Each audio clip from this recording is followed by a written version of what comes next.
என் இடுப்பை பற்றி யாரும் பேசவில்லையே, கவலைப்படும் கங்கனா. பாலிவுட்டில் அதிகம் சம்பளம் வாங்கும் நடிகைகளில் ஒருவராக இருப்பவர் நடிகை கங்கனா ரனவத். தமிழில் ஜெயம் ரவியுடன் தாம் தூம் படத்தில் நடித்தவர். எதையும் வெளிப்படையாக பேசும் தன்மை கொண்ட கங்கனா மிகுந்த கவலையுடன் ஒரு கருத்தை தெரிவித்துள்ளார். பார் பார் தேக்கோ படத்தில் என்னுடன் நடித்த கத்ரினா கைஃப் இடுப்பை பற்றி பலரும் பேசுகிறார்கள். ஆனால் யாருமே நான் ஜிம்முக்கு செல்வதை பற்றியோ டயட்டில் இருப்பதை பற்றியோ என் இடுப்பை பற்றியோ பேசுவதில்லை.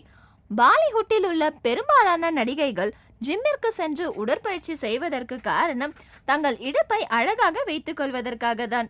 நானும் அதற்காகத்தான் ஜிம்முக்கு சென்று உடற்பயிற்சி செய்கிறேன். ஆனால் என் இடுப்பழகை மட்டும் ஏன் யாரும் பாராட்ட மாட்டேன் என்கிறார்கள் என்று வருத்தப்படுகிறார் கங்கனா ரனவத்.